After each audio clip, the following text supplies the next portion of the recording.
Hello everyone, welcome to Brahmi academy. Brahmi academy के online platform पर आप सभी का एक बार फिर बहुत बहुत स्वागत है। दोस्तों, इस प्लेटफॉर्म से एमपीपीएससी 2025 के प्रीलिम्स को टारगेटेड मैनर में देखते हुए, उसको टारगेट करते हुए हम एमसीक्यूज की ये सीरीज रन कर रहे हैं आप लोगों के लिए।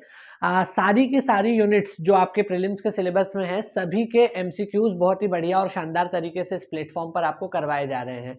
और हमारा टारगेट है कि ये एमसीक्यूज जो है पूरी तरीके से एग्जाम ओरिएंटेड मैनर में ही होना चाहिए। इसमें पीवाईक्यूज भी हैं, पिछले साल के पेपर्स भी हैं और उनको आधार बना करके नए क्वेश्चंस भी हमने डिजाइन किए हुए हैं। तो पूरी की पूरी टीम अलग अलग सब्जेक्ट्स के एमसीक्यूज हमारे यहाँ आपको प्रोवाइड कर रही है इस ऑनलाइन प्लेटफॉर्म पर। तो आप लोग इसी तरह लगातार इन सीरीज के साथ जुड़े रहिए ताकि आपको इसका लाभ मिल सके एग्जाम में, और लगातार आप भी जुड़े रहिए और आपके जो साथी मित्र है इत्यादि उनको भी इन सीरीज को आप शेयर करते रहिए ताकि सभी लोग जो है इसका फायदा ले सके। तो आज के हमारी जो पॉलिटी की एमसीक्यूज की सीरीज है उसको शुरू करते हैं। इससे पहले भी मैं कुछ क्वेश्चंस आपको पॉलिटी के करवा चुका हूं, उसी क्रम को आज हम आगे बढ़ाते हैं। शुरुआत करते हैं पॉलिटी के एमसीक्यूज के साथ। पहला प्रश्न देखते हैं। पहला प्रश्न क्या कह रहा है? उच्च न्यायालय की बंदी प्रत्यक्षीकरण रिट शक्ति संविधान के किस अनुच्छेद के अंतर्गत है? Habeas corpus writ power of the high court is under which article of the constitution? देखिए, इसमें स्पेसिफिकली हाई कोर्ट की बात की गई है। जो हाईकोर्ट को रिट जारी करने की शक्ति मिलती है उसके बारे में बात की गई है। चार ऑप्शन हैं आपके सामने: अनुच्छेद 32, अनुच्छेद 226, अनुच्छेद 154 और अनुच्छेद 201। आर्टिकल 32, 226, 154 और 201। आप लोग जानते हैं कि जो हाईकोर्ट्स को रिट जारी करने की शक्ति मिलती है वो अनुच्छेद 226 से मिलती है, आर्टिकल 226। इससे हाई कोर्ट्स को रिट जारी करने की शक्ति मिलती है। तो हमारा सही उत्तर क्या आ जाएगा? B for Bombay, that is article 226। हालांकि हम इसके बारे में थोड़ी और बात कर लेते हैं। देखिए, हमारे यहाँ जो रिट जारी करने की शक्ति मिली हुई है वो सुप्रीम कोर्ट को भी मिली है। सुप्रीम कोर्ट की जो है वो आर्टिकल 32 के तहत है, इसलिए आपको प्रश्न को ध्यान से पढ़ना है, कंफ्यूज नहीं होना है। कई बार स्टूडेंट जैसे ही रिट देखते हैं आर्टिकल 32 पे लगा के आगे बढ़ जाते हैं, लेकिन आप ये भी देखिए कि यहाँ पर रिट की बात जो है वो किसके मामले में की गई है? उच्च न्यायालय यानी कि हाईकोर्ट के मामले में। और हाईकोर्ट को रिट जारी करने की शक्ति 226 नंबर के अनुच्छेद से है, 32 से नहीं। 32 से सुप्रीम कोर्ट को मिली हुई है। ठीक है, तो सही उत्तर हो जाएगा आपका B for Bombay, that is article 226। यहां पर मैं एक और बात आपको बता देता हूं कि उच्च न्यायालय और सर्वोच्च न्यायालय यानी हाई कोर्ट और सुप्रीम कोर्ट दोनों को रिट जारी करने की शक्ति मिली है, लेकिन दोनों की रिट जारी करने की शक्ति में कुछ अंतर है, पर्याप्त अंतर है। बेसिकली सुप्रीम कोर्ट जो रिट जारी करने की शक्ति जो मिली हुई है अनुच्छेद 32 से, वो केवल फंडामेंटल राइट्स के वायलेशन के मामले में है। अनुच्छेद 32 के तहत यह कहा गया है कि केवल और केवल मौलिक अधिकारों के उल्लंघन के संबंध में ही सर्वोच्च न्यायालय रिटें जारी कर सकता है, जबकि हाईकोर्ट्स को जो रिट जारी करने की शक्ति मिली हुई है वो फंडामेंटल राइट्स से अलग मामलों में भी मिली हुई है। इसका मतलब यह है कि हाईकोर्ट की इस मामले में सुप्रीम कोर्ट से शक्ति ज्यादा है, क्योंकि अनुच्छेद 226 के तहत ऐसा कोई पाबंदी नहीं है कि हाईकोर्ट केवल फंडामेंटल राइट्स के वायलेशन के मामले में ही रिट जारी करेगा। वो फंडामेंटल राइट्स के वायलेशन के मामलों के साथ साथ अन्य मामलों में भी रिट जारी कर सकता है हाईकोर्ट, जबकि सुप्रीम कोर्ट केवल और केवल फंडामेंटल राइट्स के मामले में ही कर सकता है। तो ये एक बड़ा अंतर है दोनों के रिट जारी करने की शक्ति में। और दूसरा अंतर यह है कि जो हाईकोर्ट की रिट जारी करने की शक्ति है वो राज्य की सीमाओं के अंदर ही रहती है, जबकि सुप्रीम कोर्ट की शक्ति का विस्तार पूरे देश पर है। तो ये भी एक अंतर आप बोल सकते हो कि सुप्रीम कोर्ट की शक्ति पूरे देश पर विस्तारित है, जबकि हाईकोर्ट की शक्ति उस पर्टिकुलर राज्य की सीमा के अंदर है जिसका वो हाईकोर्ट है बेसिकली। और दूसरा बड़ा अंतर यह है कि सुप्रीम कोर्ट की जो रिट जारी करने की शक्ति है वो फंडामेंटल राइट्स के वायलेशन के मामले तक सीमित है आर्टिकल 32 के हिसाब से, जबकि हाईकोर्ट की जो शक्ति है वो सामान्य मामलों पर भी लागू होती है जो कि फंडामेंटल राइट्स के वायलेशन से अलग मामले हैं। ठीक है, तो आर्टिकल 226 में ये शक्ति है। तो हमने देख लिया इसको अच्छे से। इसको आप जानते हैं कि 5 तरह की रिटों की चर्चा हमारे संविधान में की गई है: बंदी प्रत्यक्षीकरण, परमादेश, उत्प्रेषण, प्रतिषेध और अधिकार प्रच्छा, यानी कि habeas corpus, mandamus, prohibition, certiorari and quo warranto. तो पांचों रिटों की बातें हमारे संविधान में की गई है। यह प्रश्न बेसिकली बंदी प्रत्यक्षीकरण के मामले में लिखा हुआ है, हालांकि पांचों रिटों के मामले में सेम चीज लागू होती है। आगे बढ़ते हैं अगले प्रश्न पे। निम्नलिखित में से कौन सा मौलिक अधिकार के प्रयोग का उदाहरण नहीं है? Which of the following is not an instance of an exercise of a fundamental right? ये क्वेश्चन थोड़ा सा इंप्लीमेंटेशन वाले लेवल का है, एप्लीकेशन के लेवल का है। मतलब सीधे सीधे आपसे अनुच्छेद नहीं पूछा गया, सीधे सीधे आपसे कोई कथन नहीं दिया गया आपके सामने, सीधे सीधे आपसे कोई संकल्पना पर आधारित प्रश्न नहीं पूछा गया, बल्कि उदाहरण दिए हुए हैं। तो ये एप्लीकेशन वाले जो क्वेश्चंस होते हैं जिसमें आपको थोड़ा सा उदाहरणों पर अप्लाई करना पड़ता है कंसेप्ट को, तो वैसा प्रश्न है। बड़ा अच्छा प्रश्न है, यहां पर आप अप्लाई करते हो कंसेप्ट को। चार उदाहरण या चार उदाहरणों के रूप में आपको चार कथन दिए गए हैं, आपको बताना है इनमें से कौन सा मौलिक अधिकार के प्रयोग का उदाहरण नहीं है, फंडामेंटल राइट के एक्सरसाइज का एग्जाम्पल नहीं है। पहला क्या है? ए, पंजाब में बिहार के कामगारों के द्वारा रोजगार की तलाश करना, seeking employment of Bihari labourers in Punjab. B क्या है? ईसाई मिशनरियों द्वारा मिशन स्कूल की स्थापना, stabilising mission school by Christian missionaries. तीसरा क्या है? सी, एक ही पद पर काम करने वाले पुरुषों और महिलाओं को समान वेतन मिलना, getting the same salary by man and women working on same position. और डी क्या है? बच्चों को पैतृक संपत्ति में विरासत मिलना, inheriting parental property by the children. अब ये चारों में से कौन सा फंडामेंटल राइट के अंतर्गत नहीं आता या फंडामेंटल राइट की एक्सरसाइज का एग्जाम्पल नहीं है? तो अगर हम इन चारों की बात करें, पहला है पंजाब में बिहार के कामगारों के द्वारा रोजगार की तलाश। ये बेसिकली अनुच्छेद 19 के अंतर्गत आता है, जो कि हमारा फंडामेंटल राइट है, आर्टिकल 19।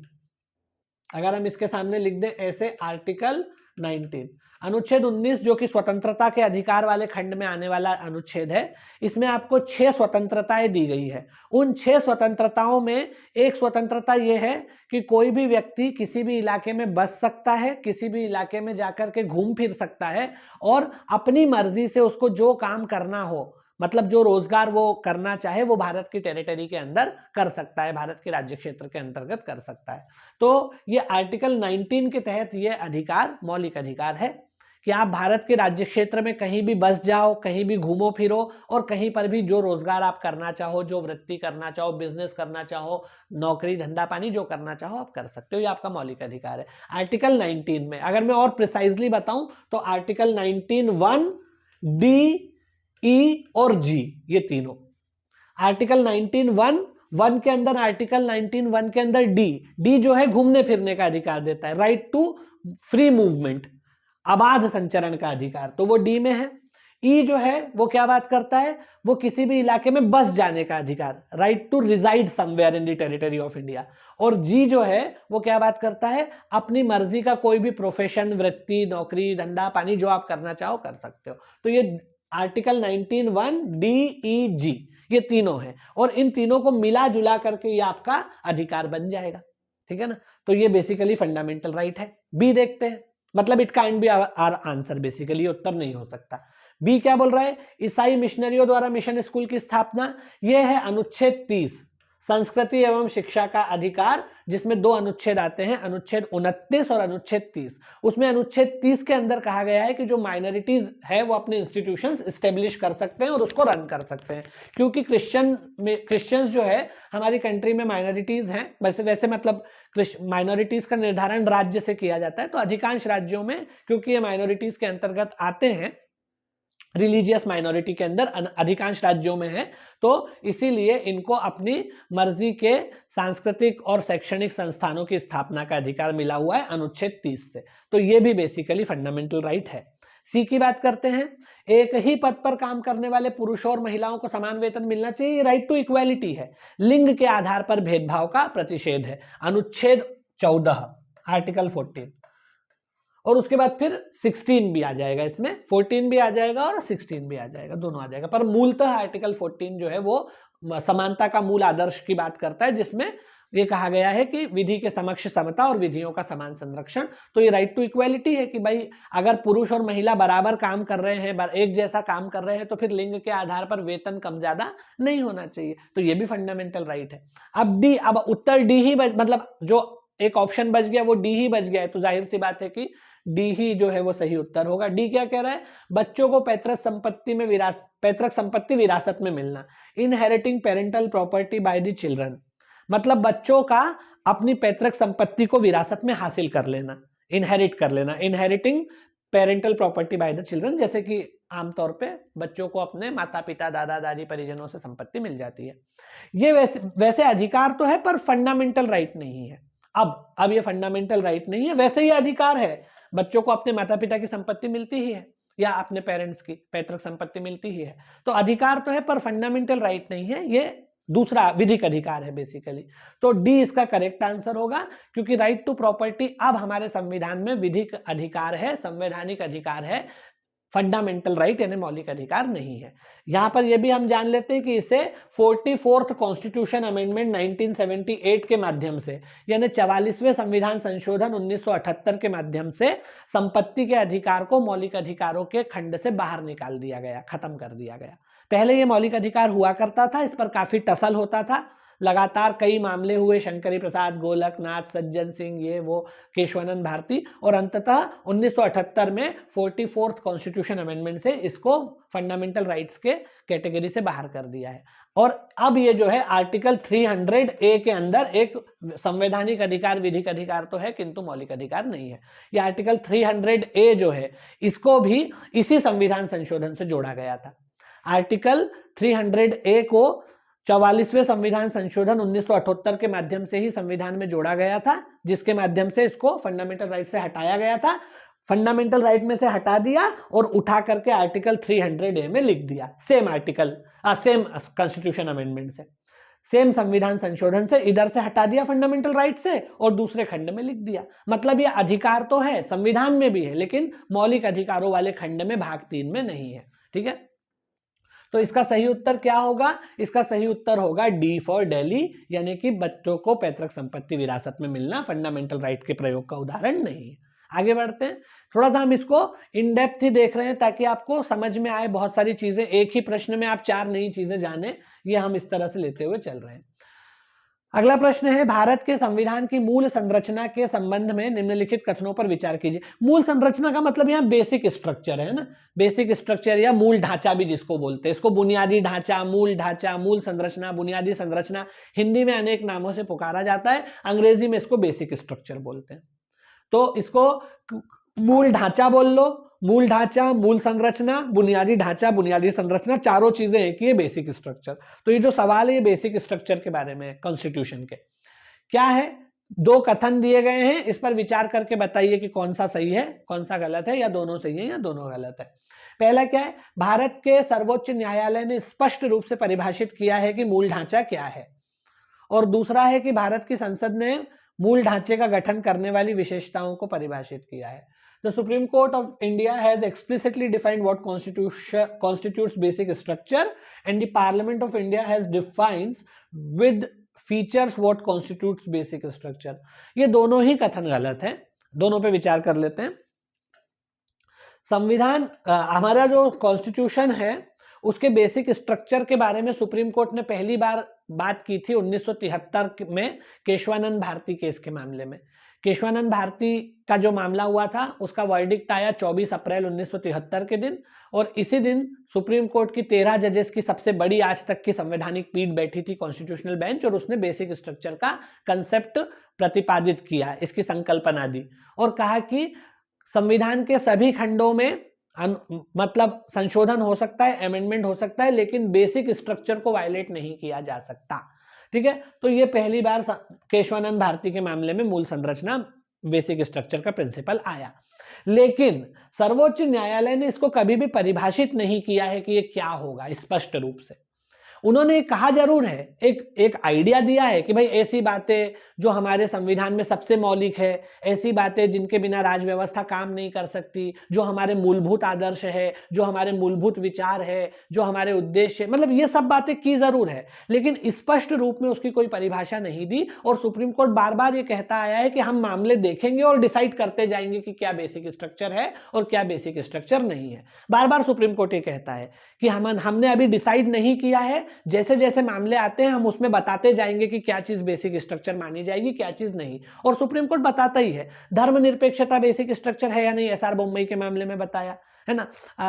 दो द्विसदनीय विधायिका है या नहीं बताता जाता है। तो ऐसे बताता जाता है वो, उसने कोई स्पष्ट रूप से डिफाइन नहीं किया है। हालांकि बोला है कि सबसे महत्वपूर्ण जो उपबंध है, जिनके बिना हमारा संविधान आत्माहीन हो जाएगा, उनको हम मानेंगे कि बेसिक स्ट्रक्चर है। पर वो क्या क्या है, ये ओपन लिस्ट है, जैसे जैसे मामले आते हैं उसमें सुप्रीम कोर्ट बताता जाता है। तो ये जो पहला कथन है ये गलत है। दरअसल ये बहुत कंसेप्चुअल प्रश्न है बेटा, इसको थोड़ा सा आप कंसेप्ट से ही हल कर पाएंगे। यूपीएससी लेवल का क्वेश्चन है ये, जैसे यूपीएससी में कंसेप्ट आधारित प्रश्न आते हैं वैसा। तो सुप्रीम कोर्ट ने इसको बहुत स्पष्ट रूप से परिभाषित नहीं किया है, वेगली परिभाषित किया है। वेगली मतलब ऐसे एक कच्चा कच्चा बता दिया है। फिर दूसरा कथन क्या है, भारत की संसद ने बुनियादी संरचना का गठन यानी मूल ढांचे का गठन करने वाली विशेषताओं को परिभाषित किया। नहीं, संसद की क्या बिसात की वो ऐसा करे, संसद के पास ऐसा कोई अधिकार भी नहीं है और उसने ऐसा किया भी नहीं है। सुप्रीम कोर्ट करेगा जब भी करना होगा। सुप्रीम कोर्ट बताता रहता है कि क्या मूल ढांचे का हिस्सा है, क्या मूल ढांचे का हिस्सा नहीं है।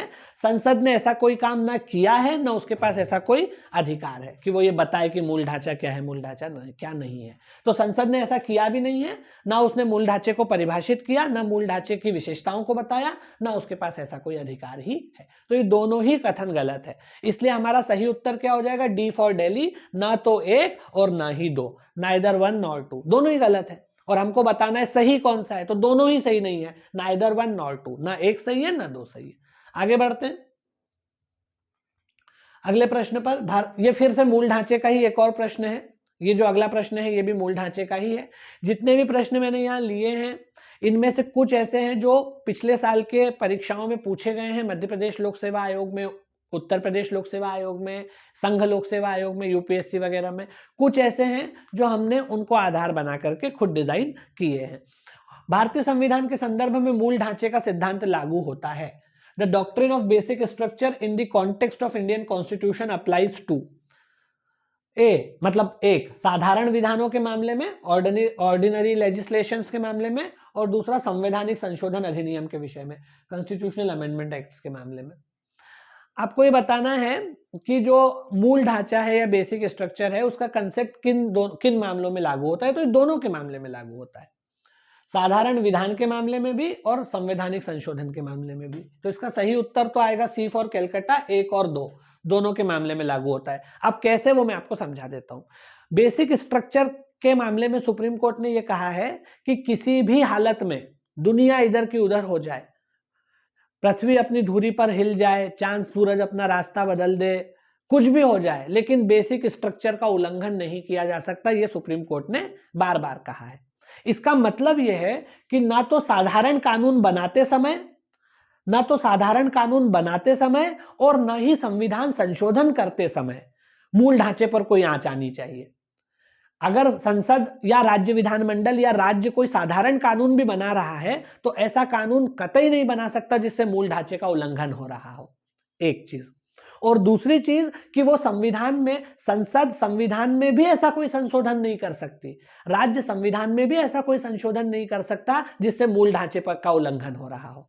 इसका मतलब यह है कि ना तो सिंपल लेजिस्लेचर के माध्यम से, ऑर्डिनरी लेजिस्लेचर के माध्यम से, और ना ही कॉन्स्टिट्यूशनल अमेंडमेंट के माध्यम से, ना ही संवैधानिक संशोधन के माध्यम से मूल ढांचे को उल्लंघित किया जा सकता है, मूल ढांचे पर आंच नहीं आनी चाहिए। इसका मतलब है कि दोनों ही मामलों में मूल ढांचे का सिद्धांत लागू होता है और इसीलिए इसका सही उत्तर होगा एक और दो, दोनों, सी फॉर कैलकाटा। इसका मतलब यह है कि मूल ढांचे का उल्लंघन किया ही नहीं जा सकता, ना तो आप संविधान संशोधन करके कर सकते हैं और सिंपली तो वैसे भी नहीं कर सकते, साधारण अधिनियम से भी नहीं कर सकते और संविधान संशोधन के माध्यम से भी नहीं कर सकते। ठीक है, आगे बढ़ते हैं। अगला प्रश्न देखते हैं। कंसेप्चुअल क्वेश्चंस था तो थोड़ा आपको कंसेप्चुअल क्लैरिटी होनी चाहिए, और वो सब कंसेप्चुअल क्लैरिटी जो है वो सुप्रीम कोर्ट के वर्डिक्ट से आप थोड़ा सा देखेंगे तो आपको आएगी। तो पूरी हमारी जो संवैधानिक विकास यात्रा रही है आज तक की, उसको भी हमको साथ साथ देखना होता है। मतलब केवल ये नहीं कि हम आर्टिकल्स पढ़ ले तो हमारा काम चल जाएगा। जो हमारा विकास क्रम रहा है 1950 से लेके अभी तक भारत में जो संवैधानिक विकास यात्रा रही है बहुत रोचक भी है और उससे प्रश्न भी बनते हैं। संविधान की व्याख्या से जुड़े किसी भी मामले की सुनवाई के लिए सर्वोच्च न्यायालय के न्यायाधीशों की न्यूनतम संख्या आवश्यक है। अगर संविधान की व्याख्या से जुड़ा प्रश्न खड़ा हो जाए, पैदा हो जाए, जहां पर संविधान का आपको मतलब सुप्रीम कोर्ट को संविधान का इंटरप्रिटेशन करना है, उसकी व्याख्या करना है, उसका निर्वचन करना है, इंटरप्रीट करना है, तो ऐसे मामलों में कम से कम कितने जजेस की बेंच बैठती है? तो इसमें साधारण नियम यह है कि मिनिमम 5 जजेस तो उसमें होने ही चाहिए। इसको कॉन्स्टिट्यूशनल बेंच बोलते हैं, संवैधानिक पीठ, संवैधानिक पीठ या कॉन्स्टिट्यूशनल बेंच। अगर मान लो कि संविधान के किसी प्रावधान की व्याख्या से संबंधित मामला सुप्रीम कोर्ट के सामने आया है कि भाई वो जो पर्टिकुलर प्रावधान है उसका दरअसल मतलब क्या है, ये बताना है। एक पार्टी बोल रही है कि ये मतलब है, दूसरी पार्टी बोल रही है ये मतलब है, एग्जैक्टली उसका मतलब क्या है उस प्रावधान का, संविधान में लिखे हुए उस उपबंध का अर्थ क्या है, अगर उसकी व्याख्या करना है, निर्वचन करना है, इंटरप्रीट करना है, ऐसा मामला सुप्रीम कोर्ट के पास आता है तो सुप्रीम कोर्ट की कम से कम 5 जजेस की बेंच ही उसकी सुनवाई करती है, उससे कम की नहीं कर सकती, ज्यादा की कर सकती है ना। तो कम से कम 5 जजेस की बेंच होनी चाहिए। यही बेंच जो है संविधान की व्याख्या से जुड़ा हुआ मामले की सुनवाई करती है, जहां कॉन्स्टिट्यूशन का इंटरप्रिटेशन करना हो, और ऐसी बेंच को संवैधानिक पीठ बोलते हैं, कॉन्स्टिट्यूशनल बेंच। सुप्रीम कोर्ट की वह बेंच जिसमें 5 या 5+ मेंबर्स हो, यानी 5 या 5 से ज्यादा सदस्य हो, 5 या 5 से ज्यादा जज हो बेसिकली, उसको संवैधानिक पीठ बोलते हैं, कॉन्स्टिट्यूशनल बेंच। कॉन्स्टिट्यूशनल बेंच में मिनिमम 5 जजेस होते हैं, मैक्सिमम फिर कितने भी हो सकते हैं, 5 या 5 से ज्यादा सदस्यों की बेंच को कॉन्स्टिट्यूशनल बेंच बोलते हैं, और ऐसी ही बेंच संविधान की व्याख्या से संबंधित मामला देखती है। आगे बढ़ते हैं। अभी तक हमारे यहाँ जो मैक्सिमम नंबर ऑफ जजेस की बेंच बैठी है वो है 13 जजेस की बेंच, और ये 13 जजेस की बेंच जो बैठी थी केशवानंद भारती मामले में बैठी थी। इसी ने मूल ढांचे का कंसेप्ट भी दिया जो अभी हम बात कर रहे थे, बेसिक स्ट्रक्चर। ये 1973 का मामला, मतलब मामला तो पहले से चल रहा था पर इसमें फाइनल वर्डिक्ट जो है वो 1973 में 24 अप्रैल के दिन आया था। तो 13 जजेस की बेंच इसमें बैठी हुई थी, सबसे बड़ी बेंच आज तक भारतीय न्यायपालिका के इतिहास में यही है। इससे कम 11 की भी बैठी है, 9 की भी बैठी है, 5 की तो अक्सर बैठती ही है। और जो फैसले लिए जाते हैं इस संवैधानिक बेंच में, जो फैसले लिए जाते हैं वो बहुमत के आधार पर लिए जाते हैं। अब यहाँ पर क्योंकि मामला उठाई है तो ये भी हम बात कर लेते हैं कि जो इसमें निर्णय होता है वो बहुमत से आता है। इसीलिए जो बेंच बनती है बेसिकली, उसमें जैसे मान लो कि 13 जजेस की बेंच है, उसमें मान लो कि 7 एक तरफ हो गए और 6 एक तरफ हो गए, तो जो 7 बोल रहे हैं उनकी बात मानी जाएगी, बहुमत से फैसला लिया जाता है। आगे बढ़ते हैं। निम्नलिखित में से किस तारीख को भारत के संविधान सभा ने राष्ट्रीय ध्वज को अपनाया? On which of the following dates the constituent assembly of India adopted the national flag? 22 जनवरी 1950, 24 जनवरी 1950, 22 जुलाई 1947 और 22 जुलाई 1948।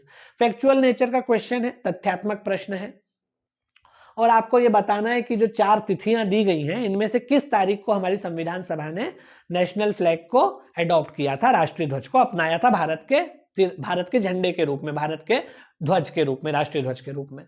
तो इसको मैं ऐसे याद रखता हूं कि 15 अगस्त को हमारा देश आजाद हुआ और इसकी घोषणा हो गई थी 18 जुलाई के दिन, जब भारत शासन अधिनियम इंग्लैंड की पार्लियामेंट में पारित हुआ। तो 18 जुलाई को इसकी घोषणा हो गई, मतलब इंडिपेंडेंस ऑफ इंडिया एक्ट जो है वो पास हो गया था। कहां पर? ब्रिटेन की पार्लियामेंट में, कि भाई 15 अगस्त को भारत आजाद हो जाएगा। तो 18 जुलाई को ये क्लियर हो गया कि हम आजाद होने वाले हैं और 15 अगस्त को आजाद हो जाएंगे, द वेरी सेम ईयर, मतलब अगले महीने 15 अगस्त को आजाद हो जाएंगे। अब 18 जुलाई को जब ये क्लियर ही हो गया तो संविधान सभा तो उस समय संविधान बना ही रही थी। संविधान सभा तो 9 दिसंबर 1946 से बैठी हुई थी संविधान बनाने के लिए। तो संविधान सभा के सामने प्रश्न है कि जब हम आजाद हो जाएंगे तो जो ब्रिटेन का झंडा है, यूनियन जैक, वो तो सभी सरकारी दफ्तरों पे से उतार लिया जाएगा। फिर हम कौन सा झंडा फहराएंगे उसकी जगह? हमारे पास एक नेशनल फ्लैग तो होना चाहिए। उस समय पार्टीज के फ्लैग थे, कांग्रेस पार्टी का अपना फ्लैग था, मुस्लिम लीग का फ्लैग था, और भी जो पॉलिटिकल पार्टीज या ऑर्गेनाइजेशंस थे उनके अपने अपने फ्लैग थे, पर देश का झंडा होना चाहिए क्योंकि देश आजाद हो रहा है। तो इसीलिए 22 जुलाई को जो मीटिंग हुई संविधान सभा की, मतलब 18 जुलाई से 4 दिन बाद 22 तारीख को जो मीटिंग हुई, उसमें तिरंगे को नेशनल फ्लैग के रूप में अडॉप्ट किया गया। तो इसका सही उत्तर जो आएगा वो क्या आएगा? 22 जुलाई 1947, सी फॉर कैलकाटा, 22 जुलाई 1947 में। इसको आप ऐसे याद रखिए, 18 जुलाई और 15 अगस्त के बीच में ये तारीख आनी चाहिए, क्योंकि 15 अगस्त को हमको झंडा फहराना था, इसलिए 22 जुलाई को इसको अडॉप्ट किया गया हमारी संविधान सभा के द्वारा। हमारा जो राष्ट्रीय ध्वज है इसको पिंगली वेंकैया नाम के एक व्यक्ति थे, उन्होंने डिजाइन किया था। पिंगली वेंकैया ने इसका डिजाइन तैयार किया था। आप जानते ही हैं कि ये तिरंगा है, ट्राई कलर, इसमें 3 रंग है, केसरिया, ये जिसको सेफरॉन बोलते हैं, सफेद और हरा, और बीच में अशोक चक्र है। और ये तीनों रंग अलग अलग चीजों को बताते हैं। केसरिया रंग त्याग को बताता है, सफेद रंग शांति को बताता है, अहिंसा को बताता है, और हरा रंग जो है वो प्रोस्पेरिटी और वेल्थ को, समृद्धि और संपन्नता को बताता है। और जो व्हील है, जो अशोक चक्र है, वो निरंतर गतिशीलता को प्रतिपादित करता है, उसके बारे में बताता है, आगे बढ़ने को, प्रगति को। साथ ही साथ वो अशोक का धम्म चक्र भी है, जो कि बुद्ध का धम्म चक्र से संबंधित है। तो हमारी जो हेरिटेज है, हिस्टोरिकल हेरिटेज, उसको भी बताता है। तो ये 22 जुलाई होगा।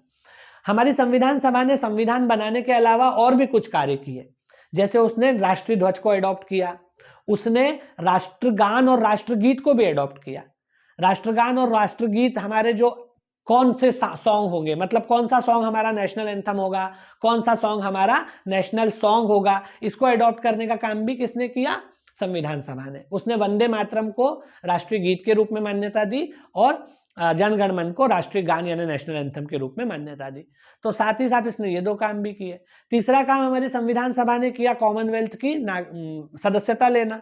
1 मई 1949 को हमारी संविधान सभा ने कॉमनवेल्थ की सदस्यता ली, राष्ट्रमंडल की सदस्यता ग्रहण की। इस पर खूब चर्चा हुई, खूब डिबेट हुई, लेकिन फाइनली इसकी सदस्यता ले ली गई अलग तरीके से, और ये भी संविधान सभा ने ही डिसाइड किया।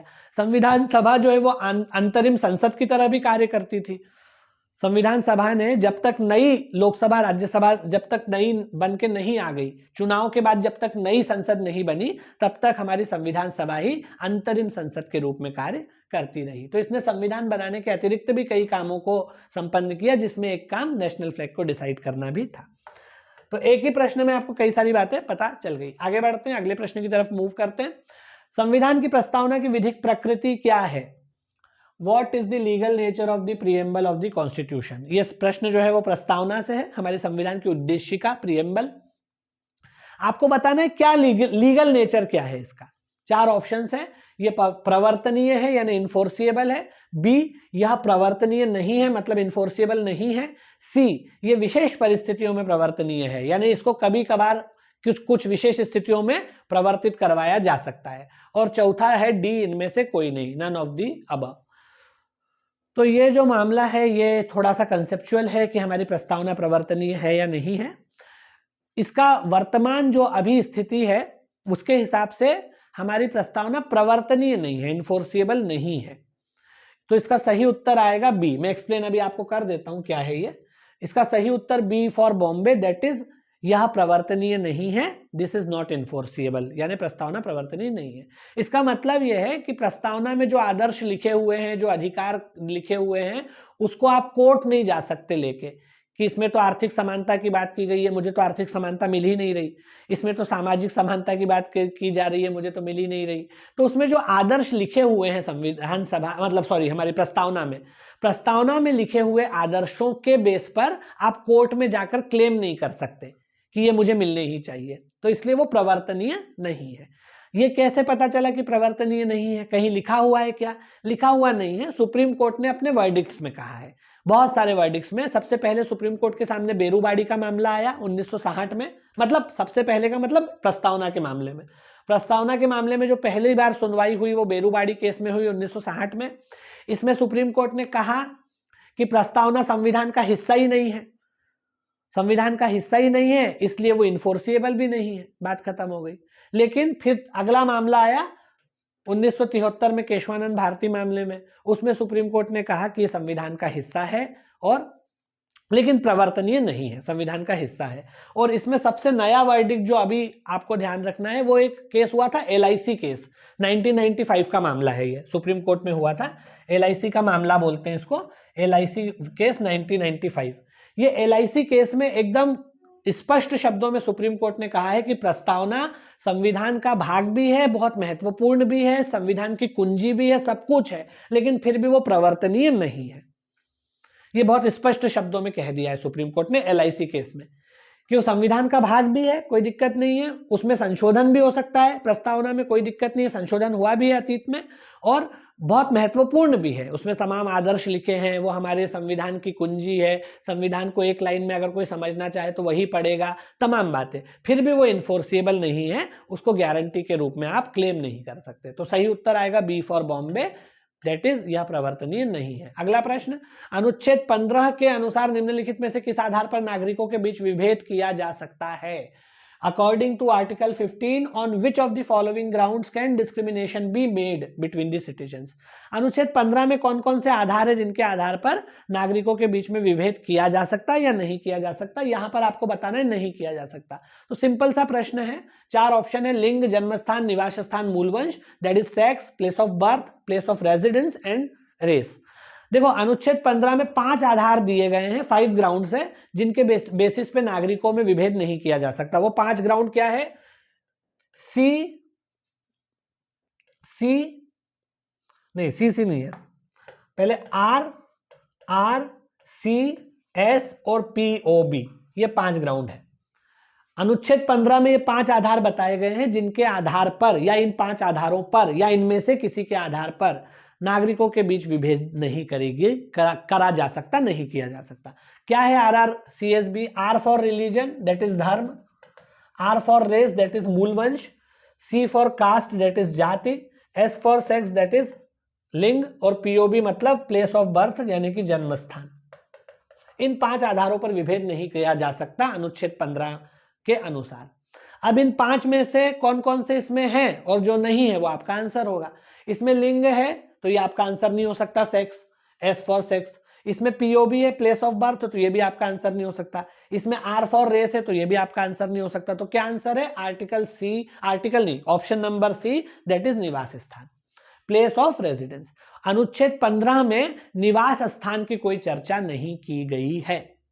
अनुच्छेद 15 में निवास स्थान का आधार नहीं बताया गया। इसका मतलब यह है कि निवास के स्थान के आधार पर अनुच्छेद 15 के तहत विभेद किया जा सकता है, डिस्क्रिमिनेशन किया जा सकता है, ठीक है ना। तो अनुच्छेद 15 में निवास स्थान के आधार पर, डोमिसाइल जिसको बोलते हैं, डोमिसाइल के बेस पे या रेजिडेंस के प्लेस के बेस पे डिस्क्रिमिनेशन किया जा सकता है। बाकी ये जो 3 है इनके आधार पर नहीं किया जा सकता, और जो 2 दूसरे हैं वो है धर्म और जाति, जो इसमें नहीं है, ठीक है ना। हालांकि अनुच्छेद 16 जो है उसमें प्लेस ऑफ रेजिडेंस भी लिखा हुआ है, उसमें 7 ग्राउंड है। 5 तो यही है जो अनुच्छेद 15 में है, RRCS POB जो मैंने आपको बताया। 2 और ग्राउंड है, एक है डिसेंट, जिसको हिंदी में डिसेंट को क्या बोलते हैं उसको अभी, और एक ये है प्लेस ऑफ रेसिडेंस, निवास स्थान। एक निवास स्थान है प्लेस ऑफ रेसिडेंट, और एक डिसेंट है। डिसेंट को मुझे अभी हिंदी शब्द उसका याद नहीं आ रहा, जो भी है, ठीक है ना। तो ये 2 आधार और है अनुच्छेद 16 में, और अनुच्छेद 15 में 5 आधार है, और अनुच्छेद 16 में 7 आधार है। तो अपने से 5 का पूछा गया है, मतलब 15 का पूछा गया है बेसिकली। जब अनुच्छेद 16 है तो उसमें 7 आधार है, उसमें निवास स्थान भी शामिल है, लेकिन 15 में नहीं, और डिसेंट भी है। डिसेंट को पता नहीं क्या बोलते हैं उसको, थोड़ा मतलब देख लेना, आगे बढ़ते हैं, अभी हिंदी शब्द उसका क्लिक ही नहीं हो रहा दिमाग में। निम्नलिखित में से कौन सा संविधान में निहित राज्य के नीति निर्देशक सिद्धांतों से संबंधित है? Which of the following relates to the directive principles of state policy as enshrined in the constitution? यहां पर ये 4 ऑप्शंस आपको दिए हुए हैं।